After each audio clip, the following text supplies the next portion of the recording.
அருள்மிகு கமலாம்பிகை உடனுரை கமலேஸ்வரர் திருக்கோவிலில் மகா சிவராத்திரி பெருவிழாவில் இதற்கு முன்பாக பேசிய சொற்பொழிவாளர்கள் மிக சிறப்பாக நடனத்தை ஆடி ஒரு நாட்டிய அஞ்சலி செலுத்தியிருக்கக்கூடிய என்னுடைய மாணவிகள் இன்னும் பல்வேறு நிகழ்வுகளே பங்கேற்றும் எனக்கு பிறகு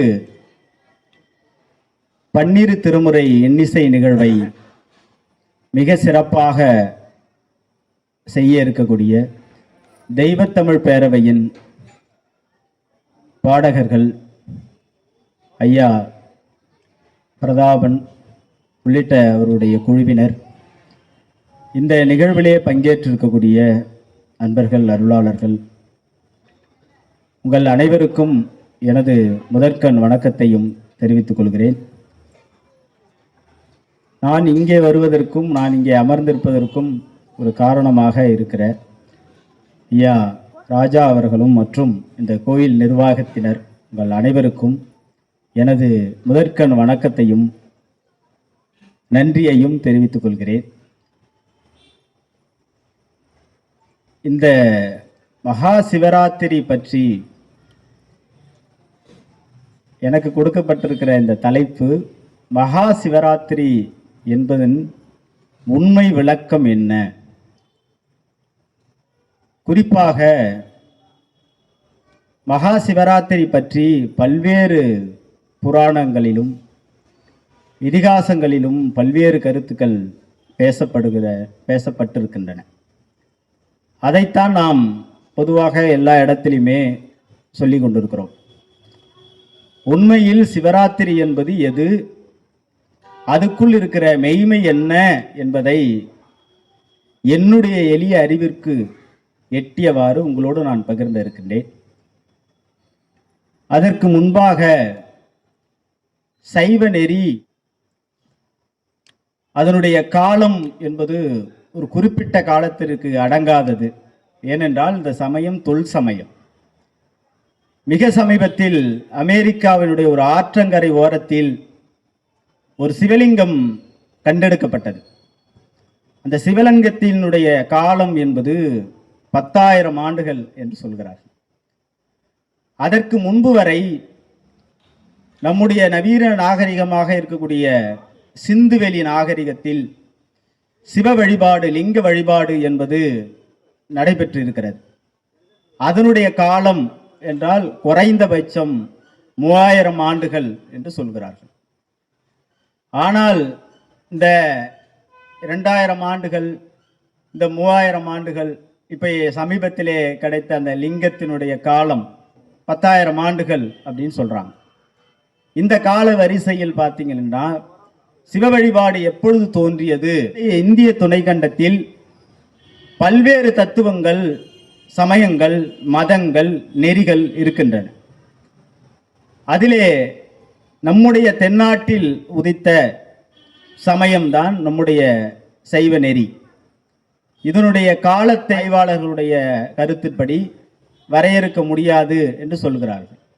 ஆனால் உலகம் முதலாக மனிதன் தோன்றிய இடம் என்று குறிக்கப்படுகிற இன்றைக்கு கன்னியாகுமரியினுடைய தென் பகுதியில் அந்த பெருங்கடலில் குமரிக்கண்டம் என்கிற ஒரு பெரும் கண்டம் இருந்தது. அதை லெமூரியா என்பார்கள். குமரி கண்டத்தில் பல்வேறு ஊழிகள் நடந்திருக்கிறது.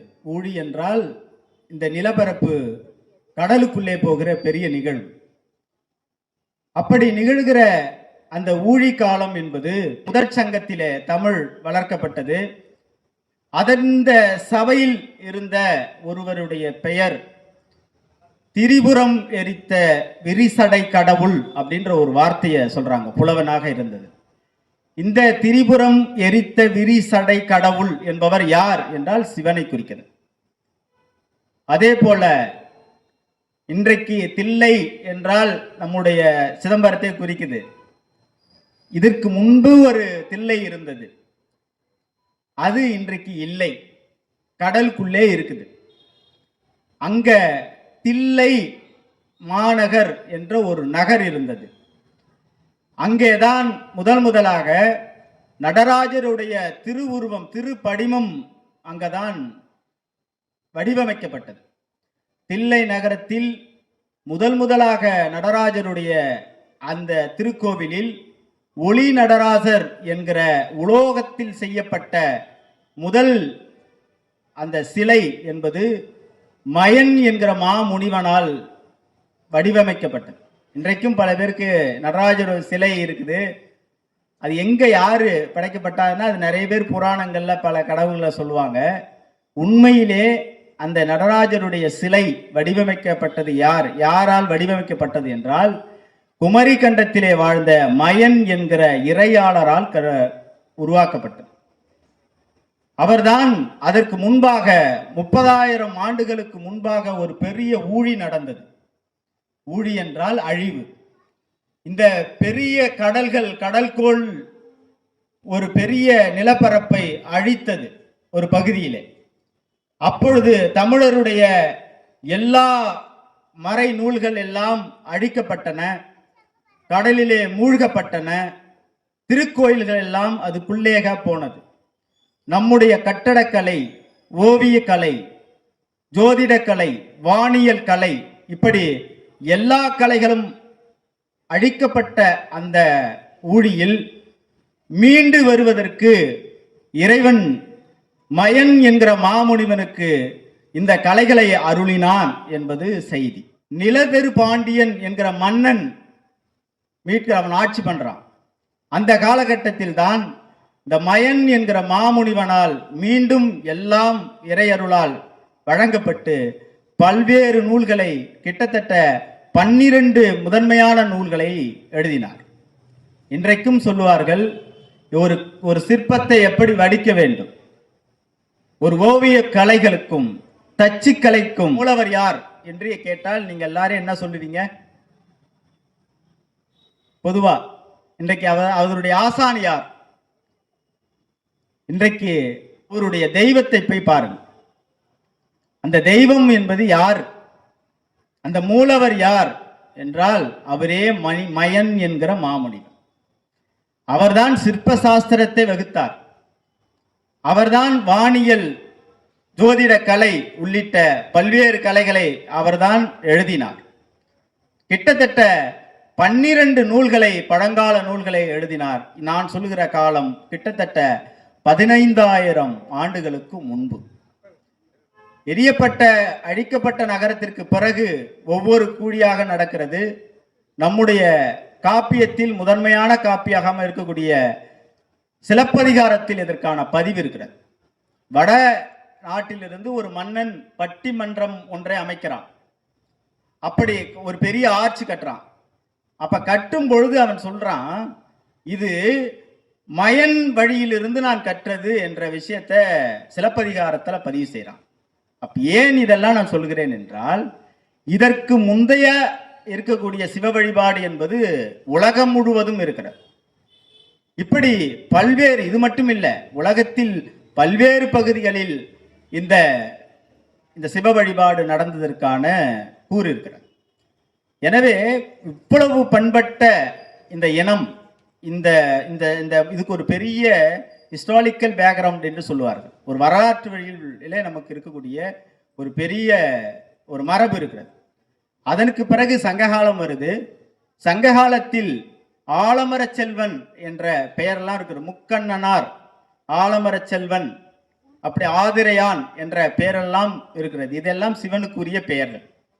அதெல்லாம் கடந்து வந்தால் திருமந்திரம் இயற்றப்படுது. அதற்கு முன்பாக இயற்றப்பட்ட பழைய நூல்கள் இல்லை. எனவே திருமந்திரம் திருமூலரால் அருளப்படுகிறது. அவருக்கும் அப்படித்தான் அருளப்படுகிறது. நம்முடைய ஆகமம் என்று சொல்லப்படுகிற அந்த ஆகம வேத நிகழ்வுகள் எல்லாம் மண்ணுமா மலைதனில் என்று திருவாசகத்திலே ஒரு பெயர், ஒரு இடத்தை குறிக்கிறார். இந்த மண்ணுமா மலைதனில் என்றால் எங்க இருக்குன்னா, அழிக்கப்பட்ட குமரி கண்டத்துல அந்த இடத்துல இருக்கு. அவர்தான் திரும்பவும் இந்த கலைகளுக்கு மயன் எழுதப்பட்ட கலைகளுக்கு பிறகு ஆகமத்தை இங்கே இவருக்கு திருமந்திரத்திலே 9 ஆகமங்கள் அருளப்படுது. அதனுடைய உபப்பிரிவுகள் எல்லாம் இருக்கிறது. அதற்கு பிறகுதான் இந்த 6ஆம் நூற்றாண்டு 7ஆம் நூற்றாண்டு 7லிருந்து சம்பந்தர் திருஞான சம்பந்தர் நாயன்மார்கள் காலம். அதற்கு பிறகு 13ஆம் நூற்றாண்டில் தான் சாஸ்திர நூல் என்று சொல்லப்படுது. நம்முடைய சைவ நெறிக்கு 2 விதமான நூல்கள் உண்டு. ஒன்று தோத்திர நூல்கள் என்று சொல்வார்கள், இரண்டாவது சாஸ்திர நூல்கள் என்று சொல்வார்கள். இந்த தோத்திர நூல்கள் என்பது இயல்பாக துதிக்குது. இன்னைக்கு 12 திருமுறைகளை நம்ம பார்க்கிறோம் இல்லையா, இது எல்லாமே தோத்திர நூல்கள். வழிபாடு படுவதற்கு அந்த பாடப்படுகிற அந்த தோத்திர பாடல்கள் எல்லாம் தோத்திர நூல்கள் என்று சொல்வார்கள், வழிபாட்டு நூல். சாஸ்திர நூல்கள் என்று பெயர். சாஸ்திர நூல் என்றால் அறிவு தத்துவ விளக்கம் இருக்கக்கூடிய நூல்கள். அதுதான் நம்முடைய சைவ நெறியில கிட்டத்தட்ட 14 சாஸ்திர நூல்கள் இருக்கிறது. இது எல்லாம் 13ஆம் நூற்றாண்டிலே அதுக்கு பிறகுதான் ஒரு செறிவுபடுத்துறாங்க. சிவஞான போதம் இது மாதிரியான நூல்கள் எல்லாம் அப்பதான் ஏற்றப்படுது. அதுக்கு பிறகுதான் அடுத்தடுத்த வளர்ச்சி நிலையில வருது. இன்னைக்கு நாம் பார்க்கக்கூடிய இந்த நிலை. இதுக்கு முன்னாடி சைவ சித்தாந்தம் என்று ஒன்று இருக்கு. சைவ சித்தாந்தம் என்றால் அறிவு நிலையிலே இந்த சமயம் பற்றிய கருத்து, தத்துவ கருத்தை அடங்கிய நூல். அது 13ஆம் நூற்றாண்டுல தான் வருது. ஆனா திருமந்திரத்தில் அதுக்கு முன்னாடியே சைவ சித்தாந்தம் அப்படின்ற பெயர் முதலாக திருமந்திரத்துல தான் கிடைக்குது. இப்படிதான் இந்த சைவ மதம் சிவ வழிபாடு என்பது வந்திருக்கு. இப்ப நமக்கு என்ன, இன்னைக்கு நம்ம இதெல்லாம் ஏன் சொல்றீங்க அப்படின்னா, இன்னைக்கு இருக்கக்கூடிய சிவராத்திரிக்கும் அதுக்கு என்ன சம்பந்தம்னு கேட்கலாம். ஏன் கண் முழிக்கணும்? சிவராத்திரி அன்னைக்கு ஏன் கண் விழிக்கணும்? இது ஒரு அடிப்படையான கேள்வி இல்லையா? ஏன் முழிக்கணும்? அதுவும் மாசி மாதத்தில் வரக்கூடிய இந்த நாளில் ஏன் கண் விழிச்சு சிவ வழிபாடு செய்யணும்? அதாவது இந்த 4 காலங்கள் ஏன் பண்ணணும் அப்படின்னு ஒன்று இருக்குல்ல. அதுல நிறைய புராணங்கள்ல இருந்து கதைகள் சொல்றாங்க. நிறைய புராணங்கள் நீங்களாம் படிச்சீங்கன்னா தெரியும் உங்களுக்கு. புராணங்கள் ஏகப்பட்ட ஒரு 5 புராணங்களில் இருந்து இந்த சிவராத்திரி பற்றியான கருத்துக்கள் வருது. முதல் கருத்து, நீங்க நம்ம கதைகளை சொல்லுவாங்க, நான் மீண்டும் சொல்றேன். புராணங்கள் என்பது ஒரு சின்ன ஒரு தாட் இருக்கும், அதாவது ஒரு கருத்து இருக்கும். அந்த கருத்தை புனைஞ்சு சொல்லுவாங்க. அதுக்கு பேரு புராணம். நான் ஏற்கனவே சொன்ன வரலாறு என்பது நடந்தது சொல்றது. புராணங்கள் என்றால் எளிமையா சொல்றது. சைவ சித்தாந்த வகுப்பு இங்க நடத்தினீங்க, இங்க யாரும் இருக்க மாட்டீங்க, எல்லாம் போயிடுவீங்க. ஏன்னா கண்மம், மாயை, தடத்த நிலை, லயன நிலை, அப்படி இப்படின்னு ஒடுக்க நிலை, தோற்ற நிலை, இதெல்லாம் இருக்கும், நிறைய இருக்கும். அது எளிய மக்களுக்கு அதுக்கு புரியாது. அப்ப அதை இன்னும் செழுமைப்படுத்தி, இன்னும் பக்குவப்படுத்தி, இன்னும் எளிமையா மக்கள் சாதாரணமா வாழ்வியலோடு இருக்கக்கூடிய நிகழ்வோடு பொருத்தி அதை சொல்லணும். இப்ப ஒன்றும் இல்லை, ஒரு கொல்லக்கூடாதுங்க உயிர்களை அப்படின்ற ஒரு கான்செப்ட்னு வச்சுக்கோங்க. இதை நான் பிள்ளைங்களுக்கு சொல்லும்போது நம்ம எப்படி சொல்லுவோம்னா, ஒரு கதை வாயிலா சொல்லுவோம். கொல்லாமை என்பது ஒரு பெரிய பிலாசபி, அது வேற. உயிர்களை கொல்லக்கூடாது, உயிர்மை நேயம், வள்ளலார் போன்றவர்களாம் உயிர்மை நேயத்தை வலியுறுத்தினார். ஆனா இந்த கொல்லாமை என்பதை மக்கள்கிட்ட சொல்லும் போது நான் என்ன ஒரு கதை சொல்லுவான். கதை சொல்லி வரும். என்ன, ஒரு தாத்தா இருந்தார். ஒரு நல்ல மழை நேரம், நல்ல சோனு மழை பெய்யுது. இப்ப தாத்தா ஈச்சர்ல உட்கார்ந்துருக்கிறாரு. பக்கத்துல அதனுடைய பேரன் உட்கார்ந்துருக்கிறான். உட்கார்ந்துட்டு இருக்கிறப்ப நல்ல மழை பெய்யுது. மண்ணெண்ணெய் விளக்கு எரியுது. மண்ணெண்ணெய் விளக்கு தெரியும்னு நினைக்கிறேன், கரண்ட் எல்லாம் அப்ப இல்லை. மண்ணெண்ணெய் விளக்கு எரியுது. தாத்தா உட்காந்துட்டு இருக்கப்ப அப்படியே ஒரு பூச்சி அப்படியே அவனை நோக்கி வருது, தாத்தாவை நோக்கி வருது, காலுக்கிட்ட வருது.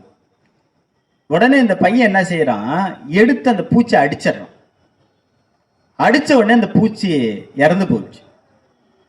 இவர் ஒரு உயிர்மை நேயர், உயிரை கொல்லக்கூடாது என்ற கொள்கையில இருக்கிறவர் தாத்தா. அவர் என்ன செஞ்சிட்டாருன்னா, உடனே அவரை வர வச்சு, தம்பி ஏன் இந்த பூச்சை அடிச்சேன்னு கேட்டார். உடனே அந்த தாத்தா, இந்த பூச்சை நீங்க வந்து அடிக்கலைன்னா அது கடிச்சிருக்கும் தாத்தா அப்படின்ட்டான். அவனுக்கு புரியல. அப்ப நாம என்ன சொன்னாங்கன்னா, இந்த தாத்தா ஒரு சூக்குமமான கேள்வி கேட்டார். தம்பி, நீ அடிச்சிட்ட சரி, நீ அடிச்சது தாய் பூச்சையா பிள்ளை பூச்சையவான்னு கேட்டார். தெரியல தாத்தா அப்படின்னு சொன்ன. கேட்ட உடனே அவனுக்கு ஒண்ணுமே சொல்ல முடியல. அப்ப அவர் திரும்ப சொல்றாரு, ஒரு பிள்ளை பூச்சியை நீ அடித்திருந்தால் அந்த பூச்சியினுடைய தாய் தேடிக்கொண்டு வரும். அப்படி இல்லை அப்படின்னா, பிள்ளையை தாயை அடிச்சிருந்ததுன்னா அதனுடைய பிள்ளைகள் அதை நோக்கி வரும். அதற்கு என்ன பதில் சொல்லுவ அப்படின்னு கேட்டார். கேட்ட உடனே அவனுக்கு அலண்டு போனான். அப்ப திரும்ப இன்னொன்னு கேட்கிறாரு, இதையே உன்னை அடித்தால் உங்க வீட்டுல அமைதியா இருப்பாங்களா? உங்க வீட்டுல யாராவது அமைதியா இருப்பாங்களா? இல்லது உங்க வீட்டுல யாராவது அம்மாவையோ நம்ம அடிச்சிருந்தா இப்படி இருக்குமா?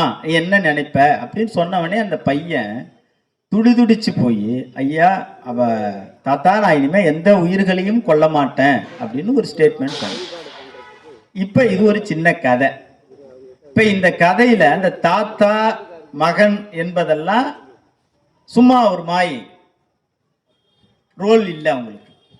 அந்த தாத்தா பையன் பேரனுடைய வழியாக நான் எதை சொல்ல வராங்கன்னா, உயிர் கொல்லாமையே சொல்ல வரான். இப்ப புரிஞ்சிச்சுன்னு நினைக்கிறேன். இப்படித்தான் புராணங்கள்ல செய்திகள், ஒரு மெய் இருக்குது, அந்த மெய்யை புனைஞ்சு புனைஞ்சு புனைஞ்சு புனைஞ்சு சொல்லக்கூடிய ஒரு ஒரு ஒரு எளிமையா புரியக்கூடியதற்காக ஆக்கப்பட்டது தான் இந்த புராணம். புராணத்துல இன்னைக்கு போய் சிவராத்திரினா எதுக்கு கொண்டாடப்படுது, அது வரலாறு கேளு. முதல்ல என்ன சொல்லுவாங்க, சிவனும் சக்தியும் திருமணம் பண்ணிக்கிட்டாங்க, அந்த நாள் தான் இந்த நாள் அப்படின்னு சொல்லக்கூடியவங்க இருக்கிறாங்க. இது ஒரு புராணத்துல. அடுத்தது பிரம்மா இருக்கிறார். பிரம்மான படைக்கும் தலைவர் விஷ்ணு. இவங்க ரெண்டு பேருக்குமே ஒரு பெரிய மோதல் வருது. நீ பெரியவனா நான் பெரியவனா அப்படின்னு ரெண்டு பேருமே மோதிக்கிறாங்க. அப்ப இந்த பஞ்சாயத்து சிவனுக்கு போகுது. உடனே அவர் வராரு, வந்து தன்னுடைய சொரூப நிலையை காமிக்கிறாரு. ஒரு பெரிய ஒளி உருவாகுது. அவர் சொல்லும்போது சொல்றார், இந்த எல்லையை நீ வந்து இவருடைய பாதத்தை திருவடியில யாராவது பார்க்கணும் அப்படின்ன உடனே விஷ்ணு என்ன செய்யறாரு, தன்னுடைய பன்றி வடிவமா தன்னை மாத்திக்கிட்டு பாதாள உலகத்துக்கு போறாரு. தரையை நோண்டி நோண்டி உள்ள போயிட்டே இருக்கிறாரு அப்படின்னு சொல்றாங்க. இவரு பிரம்மா வந்து அன்னப்பறவை போல ஆனார், பறந்து கொண்டே போறார். அவருடைய முடியை, அதாவது மேல் இருக்கக்கூடிய தலை முடியை வந்து பார்க்கறதுக்கு போனாரு. இப்போ எவ்வளவு தூரம் போனாலும் அதை பார்க்க முடியாம போனது.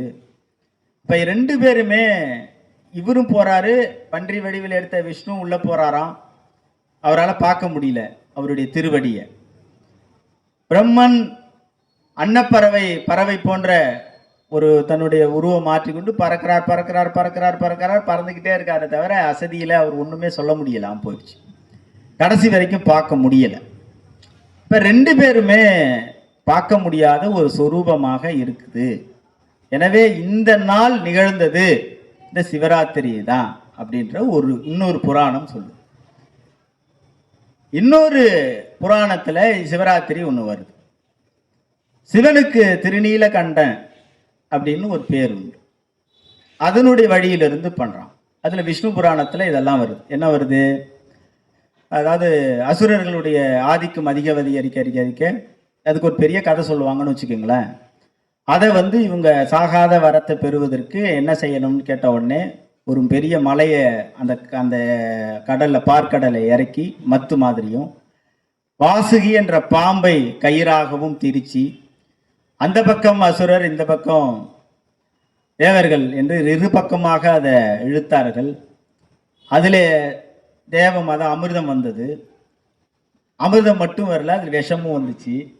உலகமே அழிகிற தருவாயில வரும் அப்படின்னு சொன்ன உடனேயே அந்த விஷத்தை சிவன் எடுத்து குடிச்சதாகவும், அதை உடனடியாக சக்தி போய் அவருடைய தொண்டையிலே கையை வச்சு அந்த விஷத்தை கீழே இறங்காமல் தடுத்ததாகவும் பல்வேறு புராணங்கள் இது போன்ற பல கருத்துக்கள் சொல்லப்படுது. ஆனால் இதனுடைய உண்மை என்ன என்றதை நம்ம தெரியணும். சித்தாந்தம் என்பது, இறை என்பது ஒரு அறிவினுடைய சுரூபம். இறைவன் 3 நிலையில இருக்கிறான். ஒன்று உருவத்திலே இருப்பான், 2வது லிங்க வடிவம், அதாவது அரு உருவத்திலே இருப்பான். லிங்கத்தை நீங்க உருவமும் சொல்ல முடியாது, அருவம்னு சொல்ல முடியாது, 2 வடிவம் இணைஞ்ச வடிவம். உருவம் என்பது நடராஜருடைய சிலை, நீங்க தெரியும் உங்களுக்கு நடராஜருடைய உருவமைப்பு. அப்ப 3 நிலைகள் இருக்காங்க. ஒன்று உருவம், இன்னொன்று அருவுருவம், அதாவது அருவுருவம், இன்னொன்று அருவம். அருவம் என்றால் கண்ணுக்கு தெரியாதது. கண்ணுக்கு தெரியாதது இன்னொன்று கண்ணுக்கு தெரியுது. கண்ணுக்கு தெரியுறதுல 2 விதமா இருக்கு. இருக்கிற மாதிரி இருக்கும், இல்லாத மாதிரி இருக்கு. இருக்கு ஆனா இல்லை. லிங்க வடிவம் நமக்கு இது ஒன்று. 2வது, நீங்க உருவத்தை நடராஜருடைய சிலையில நீங்க வச்சுக்கலாம். இப்ப இந்த 3 வடிவத்துல இருக்கு. இப்ப இதுல இருக்கிற மெய்யல் ரொம்ப முக்கியமான செய்தி. அதுதான் இந்த சொற்பொழிவுடைய ஒரு பங்கா பார்க்கிறேன். சைவ சித்தாந்தம் வெறும் புனைவு கதைகள் அல்ல, அது ஒரு அறிவு தேடல். அந்த அறிவு தேடலிருந்து நாம அதுக்கு பதில் சொல்லணும். அப்படி பார்த்தீங்க அப்படின்னா, இந்த சிவராத்திரி பற்றியான குறிப்புகள் எங்கெங்கெல்லாம் வருது. இப்போ இது நான் சொன்னது புராணங்களில் சொன்ன கதைகள். சைவத்துக்கு 28 ஆகமங்கள் இருக்கு.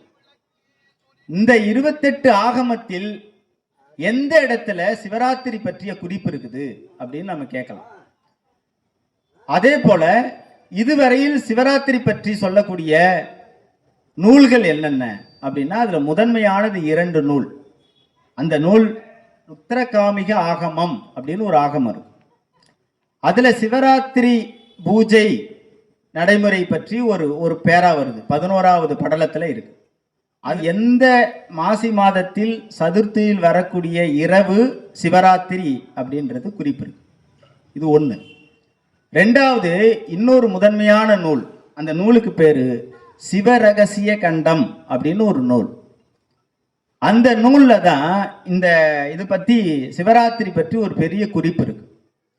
என்ன அப்படின்னா, இந்த மாசி மாதத்தில் கிருஷ்ணபட்ச சதுர்த்தியில் இரவில் நித்திரை ஒழித்து, நித்திரை என்றால் தூக்கத்தை ஒழித்து, 4 ஜாமங்களில், அதாவது 4 ஜாமம்ன்றது உங்களுக்கு தெரியும், 6லிருந்து 10, 10லிருந்து 12, 12லிருந்து 3, 3லிருந்து அதிகாலை 6, இப்போ 4 ஜாமம்.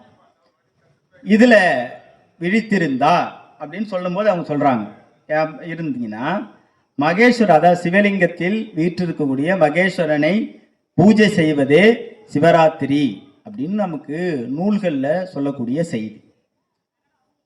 ஆனால் சிவராத்திரி என்பது உண்மையிலே எப்ப வருது, எந்த திதியில வரும் அப்படின்னா, மாசி மாதத்தில் தேய்பிரையினுடைய 14வது நாள் தான் சிவராத்திரி.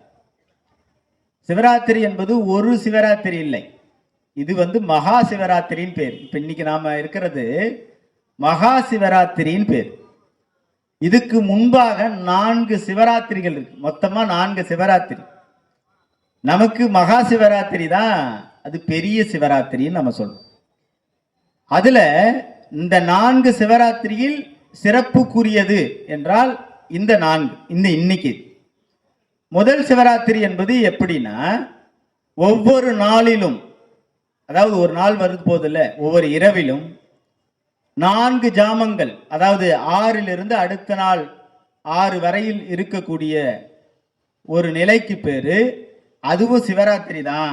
அந்த சிவராத்திரிக்கு பேரு நித்திய சிவராத்திரின்னு பேர். ஒவ்வொரு நாளும் 4 காலங்களிலும் இருக்கக்கூடிய அந்த ராத்திரிக்கு பேரு நித்திய சிவராத்திரி அப்படின்னு நூல்கள் சொல்லுது. சரி, இப்ப நீங்க இது ஒன்று.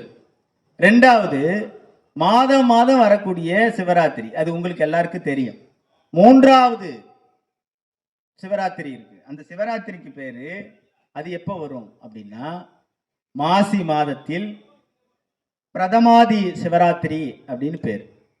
ஒரு அமாவாசையினுடைய மறுநாளில் தொடங்கி அடுத்த பிரதமை திதியிலிருந்து வளர்புறையை தாண்டி சதுர்த்திதியில 14வது நாளை கொண்டாடப்படுகிற அந்த சிவராத்திரிக்கு பேரு மாசி பிரதமாதி சிவராத்திரி அப்படின்னு பேர்.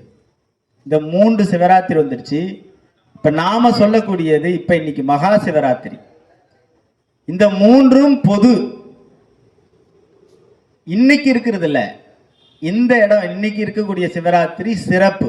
அது சிறப்பு. இன்னைக்கு இருக்கிறது சிறப்பு. அதுக்கு முன்னாடி இருக்கிற 3ம் பொதுவானது.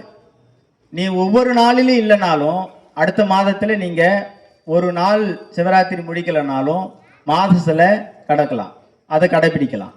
அதுவும் இல்லைன்னா இந்த மாசி மாதத்திலே வரக்கூடியதுல இருக்கு. இப்ப வரக்கூடிய இந்த சதுர்த்திதியில 14வது நாள் இன்னைக்கு மகா சிவராத்திரி.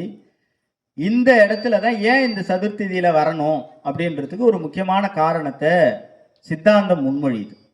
கதை இல்ல, சித்தாந்தம் முன்மொழியுது. இரவு பகல் சூரிய குடும்பத்துல நம்முடைய இந்த நீள்வட்ட பாதை ஒரு முட்டை மாதிரி இருக்கும், ரவுண்டா இருக்காது. வட்ட வடிவில இந்த பேரண்ட அமைப்பு இல்லை. சூரிய குடும்பத்தை நீங்க பாத்தீங்கன்னா வட்ட வடிவில் இருக்காது, நீள்வட்ட வடிவத்தில் இருக்கும். வட்டம் என்றால் நடுவில் இருக்கு, இப்படி போறது. நீள்வட்டம் என்றால் முட்டை சைஸ்ல முட்டை மாதிரி இருக்கும். அந்த இதுல அப்படி இருக்கிறதுனால என்ன சிக்கல் ஆகுதுன்னா, நமக்கு 6 மாத பகல் சூரியன் நெருங்கும் பொழுது பகல் நேரம் அதிகரிக்கும். சூரியன் பூமியை விட்டு வெளியே போகும்போது பகல் நேரம், இரவு நேரம் அதிகரிக்கும். அப்படி பார்க்கும்போது இந்த பகல் நேரம் எப்ப பகல் நேரம் அதிகரிக்கும்னா தையிலேருந்து தொடங்குது. தை, மாசி, பங்குனி, சித்திரை, வைகாசி, ஆனி, இந்த 6 மாதங்கள் பகல் நேரம் அதிகரிக்கும். இரவு நேரம் எங்க ஆரம்பிக்கும், எப்படி அதிகமா இருக்கும்னா ஆடி, ஆவணி, புரட்டாசி, ஐப்பசி, கார்த்திகை, இந்த நாள்ல ஆரம்பிக்கும். இதுல ஒளி ஏறுகிற காலம் ஒண்ணு இருக்கு, இருள் சூடுகிற காலம், இந்த 2மே இருக்கு. இப்ப இந்த இடத்துல நம்ம முக்கியமான செய்தி என்ன அப்படின்னா, இருள் சூழ்ந்த காலம். இப்ப கால அட்டவணை இருக்கு பெரியது, அது இப்ப பேசினா நமக்கு தாமதமாயிடும், நேரம் இல்லை. அதனால நான் அதுக்கு சுருக்கமா நான் சொல்லிடுறேன். இருள் சூழ்ந்த காலம், அதிகமான இருள் சூழ்ந்த காலம் எது என்றால் புரட்டாசி மாதத்துல வரும். இந்த சிவராத்திரிக்கும் புரட்டாசிக்கும் காரணம் இருக்கு. புரட்டாசி மாதம் அதிக இருள் சூழ்ந்த காலம், அடர் இருள் காழ்ந்த காலம். இப்ப நீங்க புரட்டாசி மாதத்துல நவராத்திரி வருதா? நவராத்திரிக்கு சிவராத்திரிக்கும் நிறைய தொடர்பு உண்டு. இருள் அப்படின்னா தத்துவத்துல ஒரு முக்கியமான பொருள் இருக்கு. ஆணவ இருள், அதாவது அழுக்கு படிந்த உயிர். இதுக்கு முன்னாடி சித்தாந்தத்துல அருளாளர்கள்லாம் தேடினாங்க, உலகத்தில் அழியாத பொருள் எது, உலகத்தில் அழியாத பொருள் எப்பொழுதும் இருக்கிற பொருள் எது அப்படின்னு ஒரு கண்டுபிடிக்க முயற்சி பண்ணாங்க. இப்ப நீங்க யோசிச்சு பாருங்க, இந்த மரம் அழியுமா? அழியும். இந்த கட்டடம் அழியுமா? அழியும். இந்த உடல் அழியுமா? அழியும். இந்த பொருட்கள் எல்லாம் அழியக்கூடியது, இதெல்லாம் இருக்குது. அப்ப உலகத்தில் 3 பொருள் அழியாதது எப்பொழுதும் இருப்பது, அது எந்த பொருள்? இந்த 3 பொருளை வச்சுதான் சிவநெறியில இருக்கு. இந்த 3 பொருள் தான். இந்த 3 பொருளுடைய உண்மையை நீங்க எல்லாம் தெரிஞ்சுக்கிட்டீங்கன்னா நீங்க சிவத்தை அடைஞ்சிட முடியும். இதான் செய்யுது. அந்த 3 பொருளை உணர்வதற்கான வழிமுறைகளைத்தான் சிவநெறி நமக்கு சொல்லிக் கொடுக்கும், சைவநெறி. இந்த 3ல் எதை நாம் கடப்பது, எப்படி தெரிந்து கொள்வது? அந்த 3 பொருள் எது என்று சொல்லும் பொழுது சொன்னார்கள், முதற் பொருள் இறை, பதி என்று தத்துவத்திலே சொல்வார். இரண்டாவது பொருள் உயிர், மூன்றாவது பொருள் தலை, அதாவது பாசம் என்று சொல்லுவோம். சித்தாந்தத்தில் இந்த மூன்று பொருள் அழியாதது. என்னென்ன? இறைவன், உயிர், தலை, அதாவது பாசம், உலகம்னு சொல்லுவோம். இந்த மூணு பொருளுமே எப்பொழுதும் இருக்கும், அதுக்கு அழிவே கிடையாது, பாக்கி எல்லாம் அழியும். அப்ப இறை என்பது ஒன்றுதான், அதுல மாற்றே இல்லை. இறை என்பது ஒரே இறை தான். அப்ப நீங்க ஒண்ணு கேட்கலாம், ஒரு கேள்வி கேட்கணும். அப்ப இந்த மூன்று பொருளும் அழியாதது என்றால் உயிரை இறைவன் படைக்கவில்லையா? அப்படி என்றால் இறைவன் உயிரை படைக்கவில்லைன்னு அர்த்தம். இறை என்பது யாராலும் அழிக்க முடியாதது, எப்பொழுதும் தோற்றமும் அழிவும் இல்லாத பொருள். உயிர் என்பது அதுவும் அப்படித்தான். இந்த உயிர்கள் எல்லாம் இறைவன் தான் படைச்சார், உயிர்களை இறைவன் படைக்கவில்லை. சித்தாந்தத்தில் விளக்கம் என்பது அதுதான். ஏனென்றால் உயிரும் இறைவனும் அனாதி என்று சொல்வார்கள். அனாதி என்றால் தோற்றமும் இல்லை அழிவும் இல்லாத ஒரு பொருள். இதுதான் சித்தாந்த விளக்கம். இதை தாங்க நம்ம இன்னைக்கு சிவநெறி, இந்த உண்மையை புரியறதுக்கு தான் இந்த ஆலயங்கள்லாம். இந்த ஆலயங்கள், சடங்குகள், திருவிளக்கு ஏற்றுதல், நந்தி, இதெல்லாம் பலிபீடம், கருவறை. ஏன் சின்னதா இருக்குது, ஏன் மண்டபம் விரிஞ்சிருக்குது, இதெல்லாம் காரணம் இருக்குது. இதெல்லாம் இந்த முப்பொருள் விளக்கத்துல தான் வருது. அது எளிமைப்படுத்தும் போது, அதை புறநிலையில சொல்லும் போது சில வேலைகளை சொல்ல வேண்டியது இருக்கு. அப்ப ஆதியில் இந்த உலகம் எதுவுமே இல்லாத காலத்தில் ஒரு இருமை தான் இருந்தது, இருள் இருந்தது. இப்ப இன்னைக்கு பிக் பேங் தியரின்னு சொல்றோம்ல, இந்த உலகம் எப்படி பிறந்துச்சு? ஒரு புள்ளியாக இருந்து அந்த புள்ளியில் பெரிய அழுத்தம் ஏற்பட்டு வெடித்து சிதறி முதலில் வெளிப்பட்டது வெளி, வெளியிலிருந்து காற்று, காற்றிலிருந்து வெப்பம், வெப்பத்திலிருந்து நீர், நீரிலிருந்து நிலம், நிலத்திலிருந்து உயிர், நிலத்திலிருந்து உயிர், ஒரு உயிர் அபிமா, இதெல்லாம் சொல்றாங்க. இதுல இருந்தா வருது. இததான் திருவாசகத்துல இருக்குது. புல்லாய் புழுவாய் புழுவாகி அப்படிலாம் வருதுல்ல, அதெல்லாம் அந்த அந்த பரிணாமம் தான், அதனுடைய இடம்தான்.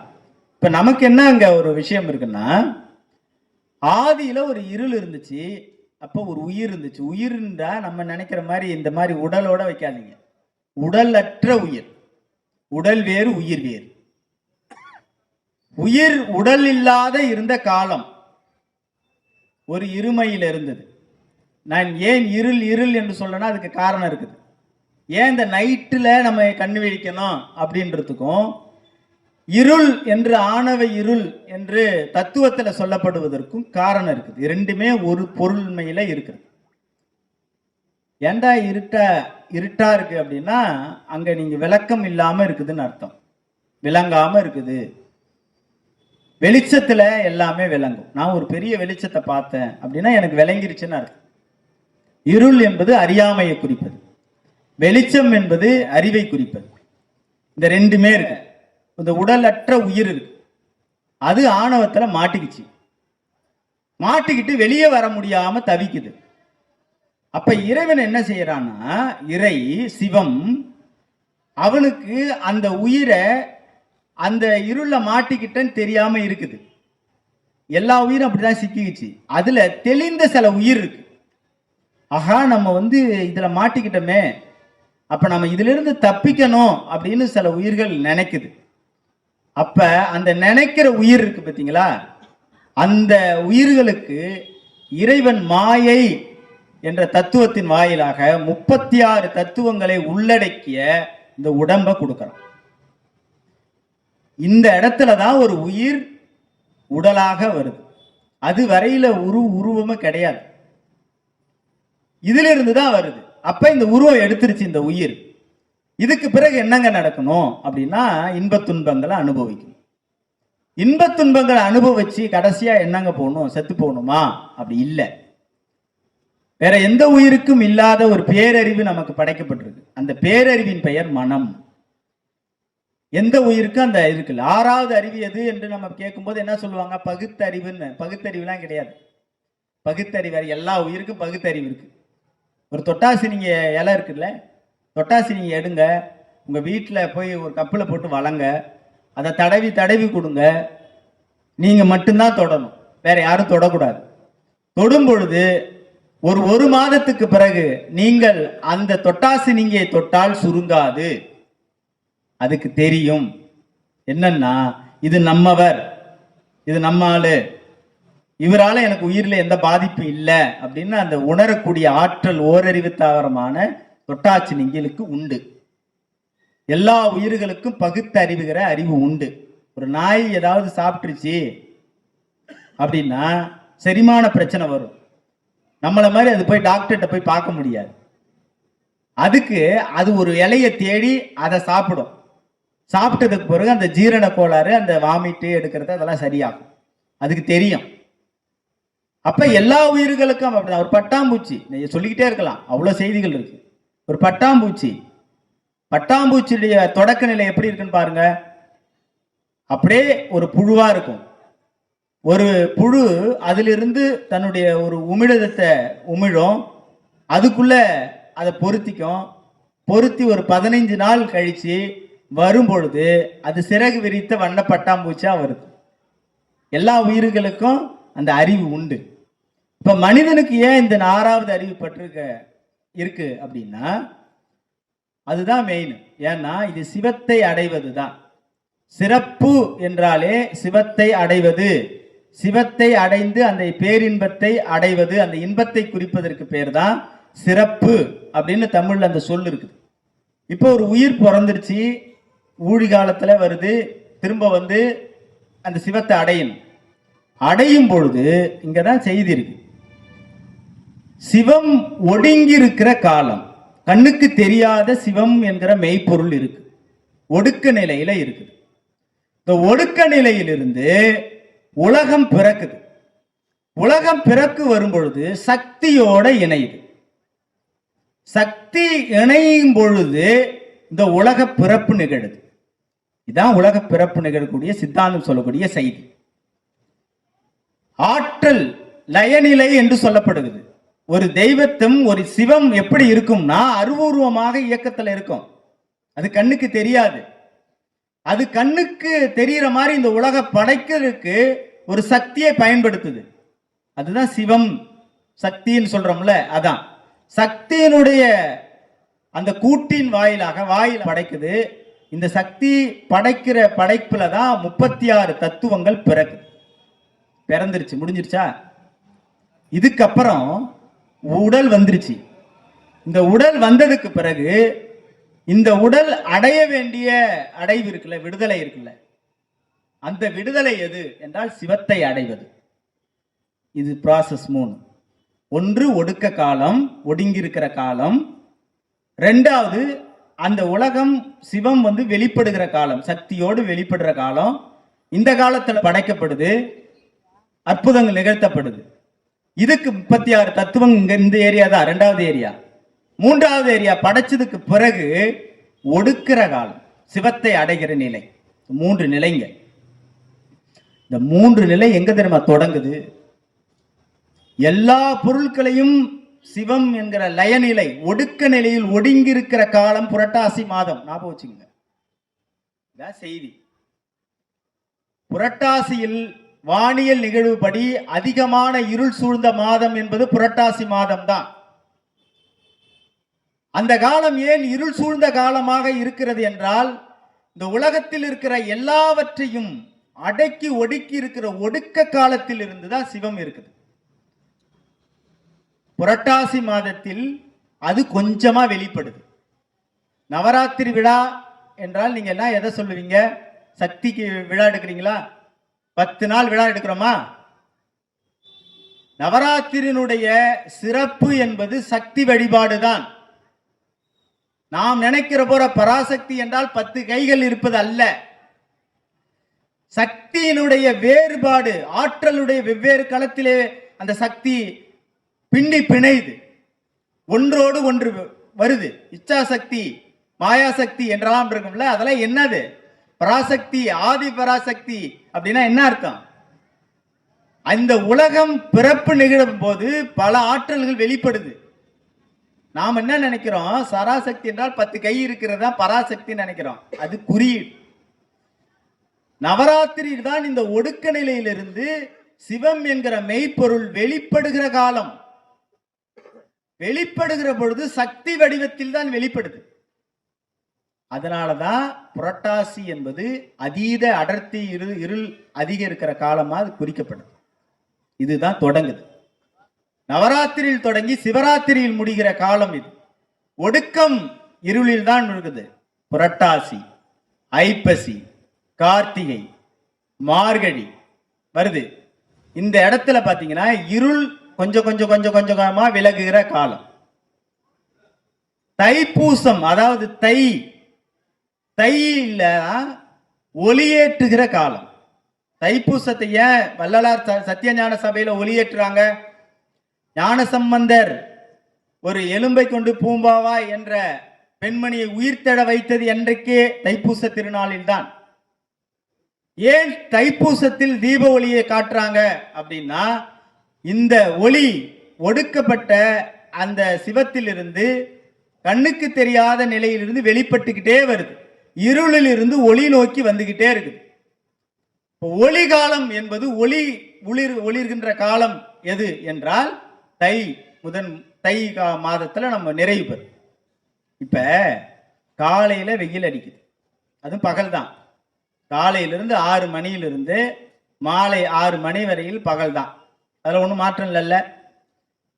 காலையில இருக்கிற சூரிய ஒளியுடைய வெளிச்சமும் மதியத்துல இருக்கிற வெளிச்சமும் மாலையில இருக்கிற வெளிச்சமும் ஒன்றா இல்ல.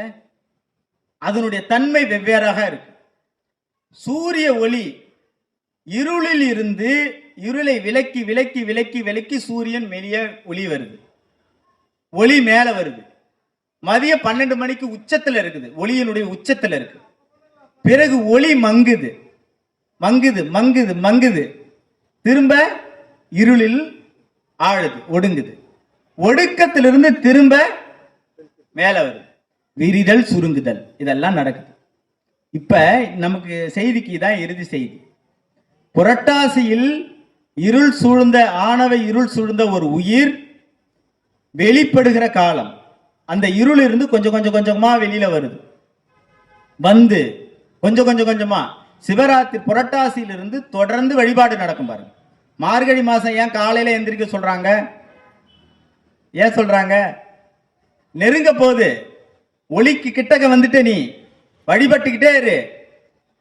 அந்த ஒளி பக்குவம் அடையும், அந்த உயிர் பக்குவம் அடைஞ்சுக்கிட்டே இருக்குது. வந்து வந்து வந்து வந்து என்னது மார்கழி அதிகாலையில பண்றோம் வருது. அதுக்கு பிறகு கடைசியாக தைப்பூசத்தில் தைப்பூச அந்த தை மாதத்துல ஒளி ஏற்றுது. ஒரு உயிர் ஒளி ஏற்றுச்சு, அந்த உச்சத்தை அடைஞ்சிருச்சு. இப்ப இனிமே என்ன செய்யணும்னா சிவத்தை அடைவது. தை மாசி ஒளி ஏற்றினதுக்கு பிறகு அது எதுல கலக்கும்னா சிவத்தில் கலக்கணும். அப்ப சிவன் ஒளியேறிடுச்சு தை மாதத்துல. தை மாதத்தில் ஒளியேற்றப்பட்ட ஒரு உயிர் இறுதியாக சிவத்தில் ஒடுங்குகிற இரவுதான் இந்த மாசி மாதத்தினுடைய 14வது நாள் சதுர்த்தியிலே. இந்த இடத்துல தான் இந்த 4 காலம் என்பதுல யாரெல்லாம் ஒடுங்குவார்னு இருக்கு, பதிவு இருக்கு. நம்மளாம் ஒடுங்க முடியுமா? நம்மளாம் ஒடுங்க முடியாது. அப்பெல்லாம் நம்ம 6 காலம் எல்லா சிவன் கோயில்களுக்கு நம்ம போறோமே, முத்தி அடைய முடியாதா என்ற கேள்வி வரும். நம்ம 3 மலத்தை சார்ந்தவர். ஆணவம், கண்மம், மாயை, இந்த 3 நம்ம உடம்புக்குள்ள இருக்குது, இதை பிரிக்க முடியாது. இந்த மாசி மாதத்தில் மகா சிவராத்திரியில் முத்தி அடைபவர்கள் யார்? இந்த 3 மாயை விலக்கி 2 மலத்தோடு இருக்கக்கூடிய, அதாவது 3 மாலைன்னா அழுக்குன்னு வச்சுக்கீங்களேன். ஆணவம், கண்மம், மாயை, இந்த 3 இதுக்கு விளக்குறதுக்கு ரொம்ப நாழி ஆகும். அதனால நான் சுருக்கமா நான் சொல்லிடுறேன், நீங்களாம் படிச்சுக்கலாம். இதுல ஒன்றை நீக்கி மாயை நீக்கி 2 மலத்தோடு இருக்கிற உயிர் இருக்கு பார்த்தீங்களா, பிரளயகாலர் அப்படின்னு அவங்களுக்கு பேர். நம்ம 3 மலத்தை சுமந்து இருக்கிறோம். நம்மள்ட்ட கண்மம் இருக்குது, ஆணவம் இருக்குது, எல்லாமே இருக்குது, நம்ம அடைய முடியாது. அப்ப 2 மலத்தில் இருக்கக்கூடிய 2 அளவு கம்மியா இருக்கிற பிரளயகாலர் என்ற தத்துவத்தில் இருக்கக்கூடிய, என்ற மனநிலையில் இருக்கக்கூடிய, 2வது நிலையில் இருக்கக்கூடிய பிரளயகாலர் என்று சொல்லப்படுகிறவர்கள் தான் சிவராத்திரியிலே சிவத்தை அடைய முடியும். இப்ப நம்மலாம் என்ன வேஸ்டா போய் சிவன் கோயில போயிட்டு இருக்கிறோமா என்றால், இதுல இன்னொரு செய்தி இருக்கு. என்னன்னா, ஒடுங்குகிற காலத்தில், சிவத்திலே ஒடுங்குகிற காலம். அதனாலதான் புராணத்தில் சொல்லப்படுகிற எல்லா கதைகளுமே அழிவை குறிக்கும். ஞாபகம் வச்சுங்க. அதுல என்ன சொன்னாங்க? பிரம்மன் விஷ்ணு போயிட்டு வந்தாருனாங்களே, அதெல்லாம் பாசத்தை இருக்கிற அந்த ரெண்டு கருத்தை அழிக்கிற தத்துவ நிலை. உயிருக்கும் ஆணவத்துக்கும் இருக்கிற அதை எல்லாத்தையும் அழித்து தூக்கி போடணும்ன்றதுக்கு தத்துவ விளக்கம் தான் அது. இந்த பார்க்கடல் இதெல்லாம் சொல்றாங்களா, என்னது அது? ஊழி பேரலை. ஊழின்னு வரும். ஊழினா ஒடுக்கம். சிவத்தில் ஒடுங்குகிற காலம் தான் இந்த காலம்.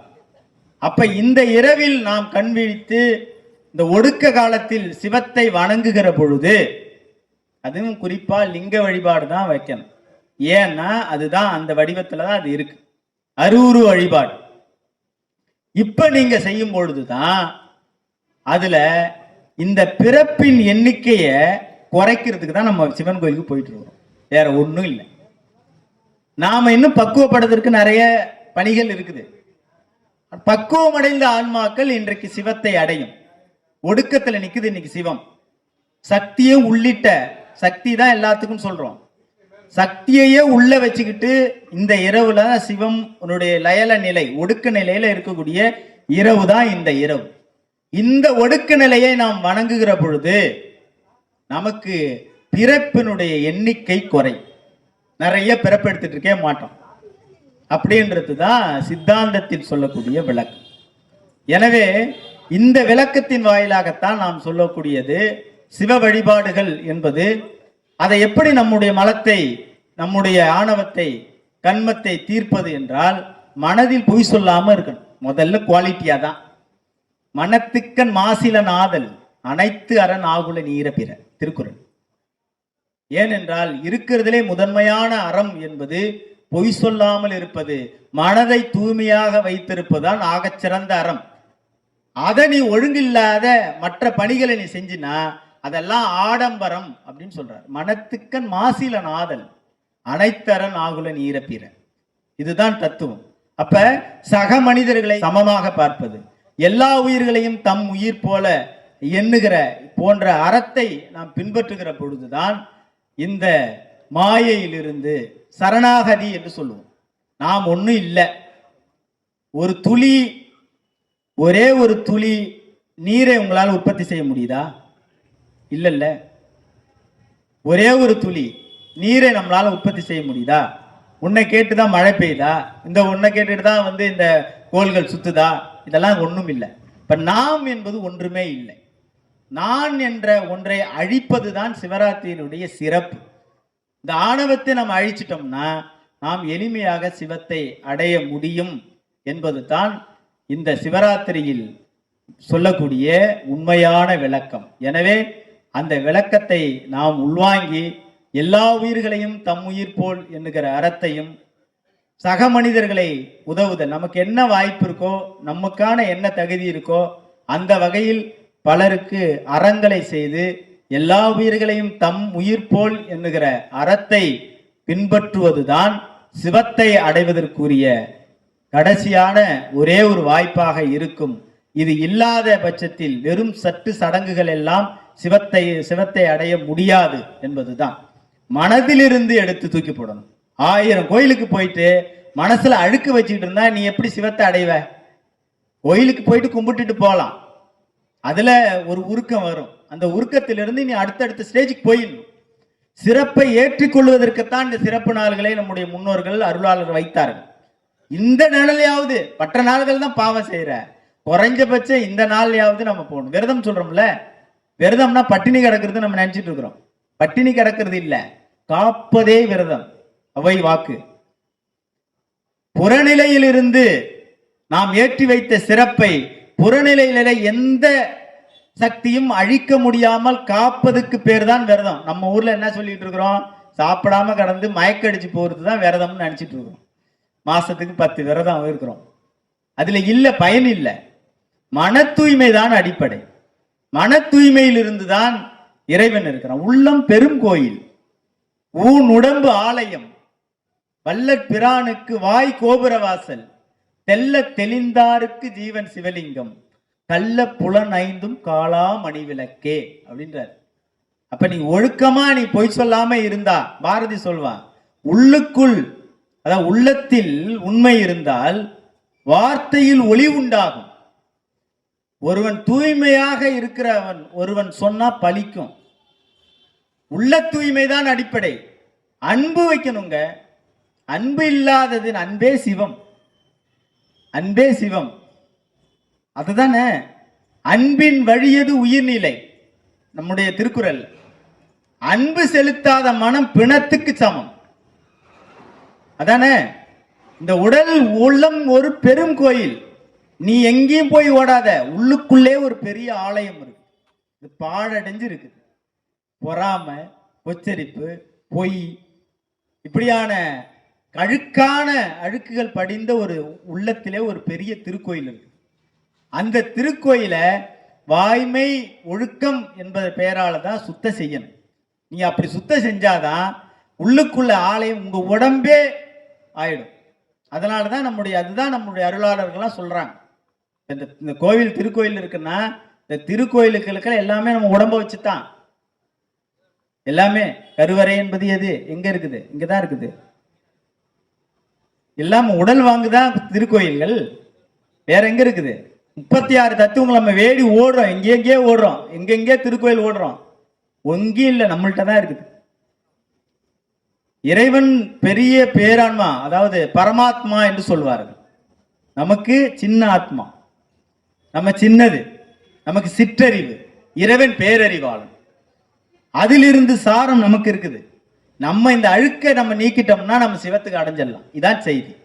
எனவே அப்படி இந்த அழுக்கை, இந்த சிவத்தை அடைவதற்கு, நம்முடைய சிறப்பை ஏற்றுக்கொள்வதற்கு இந்த சிவராத்திரி என்பது ஒரு வாய்ப்பு. இந்த விரதம், இந்த போன்ற சின்ன சின்ன நாட்கள், விசேஷ நாட்கள் என்று சொல்லப்படுகிறது. இது எல்லாம் சிவத்துக்குள்ளே ஏற்றுக்கிற சிறப்பை ஏற்றிக்கணும். அதனாலதான் திருக்கோயிலுக்கு போறோம். நீங்க போனீங்கன்னா கோயிலுக்கு போயிட்டு வந்தா மனசு நிம்மதியா இருக்குது. இங்க வந்து ஆஹா யாரை கெடுக்கலாம் அப்படின்னு மனம் வருதா? ஏன் வருதா? வராது. யாரை இப்படி சொல்லிட்டாங்களே அப்படின்னு ஏதாவது வருதா? புறம் பேசுறோமா? இங்க இருக்காது. நல்ல சொற்களை கேட்கறது, நல்லவரோட கூடுறது, நல்ல அருளாளரோடு பேசுறது, திருக்கோயில்களோட சபைகள், சான்றோர் சபைகளை வீற்றிருப்பது, இதெல்லாம் தான் ஒழுக்கத்துக்கு, சிவத்தை அடைவதற்கான வழி. நடைமுறையில அந்த நடைமுறைகளை நாம் பின்பற்றுகிற பொழுதுதான் சிவனை தேடி போக வேண்டியதில்லை, சிவனாகவே நாம் மாற முடியும் என்பதுதான் இந்த சிவராத்திரியினுடைய உண்மை விளக்கம் என்று சொல்லி, எனக்கு இந்த ஒரு பெரிய வாய்ப்பை அளித்த நம்முடைய திருக்கோயிலுடைய நிர்வாகிகள், ஐயா ராஜா உள்ளிட்ட நிர்வாகிகள், உங்கள் அனைவருக்கும் எனது பணிவான வணக்கத்தையும் நன்றியையும் தெரிவித்துக் கொண்டு முடித்துக் கொள்கிறேன். நன்றி, வணக்கம். திருச்சிற்றம்பலம்.